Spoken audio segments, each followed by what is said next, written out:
You know what, Soviet Union? India can't be our friend. You know what he did to King Dynasty. We can't trust India again. King Dynasty. From when did you start caring about King Dynasty? I am telling you, Soviet Union, he is just taking advantage of our misunderstanding. Stop, guys. Don't forget our real enemy. Pakistan is right. We have to bring back Wolf. Actually, we are searching for new mythical creatures, which can help us in defeating the dragon, Soviet Union. Yes, Ottoman Empire and Japan are searching for new mythical creatures. Oh great. What is great in this Soviet Union? What do you mean?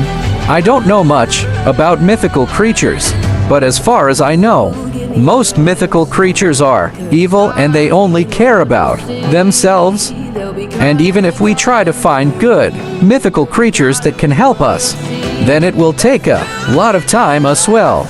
Shut up, America. We don't want your suggestion. Actually, America is right. We don't have much time. If I am not wrong, dragons will start appearing in our planet. We have to do something.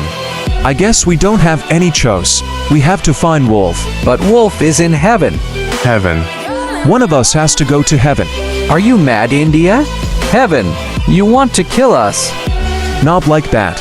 In some of my ancient scriptures, it's mentioned that there is a door to heaven and to hell as well. Oh great, then let's go.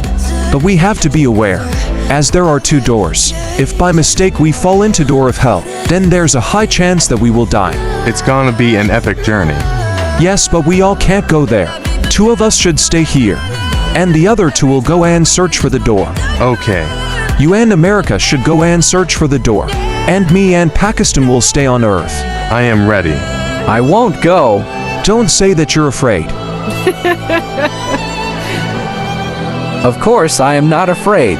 It's just I have more work to do on Earth. Like, I'm the strongest country. I don't have to give information to you, India. why don't you admit that you're scared? Shout out to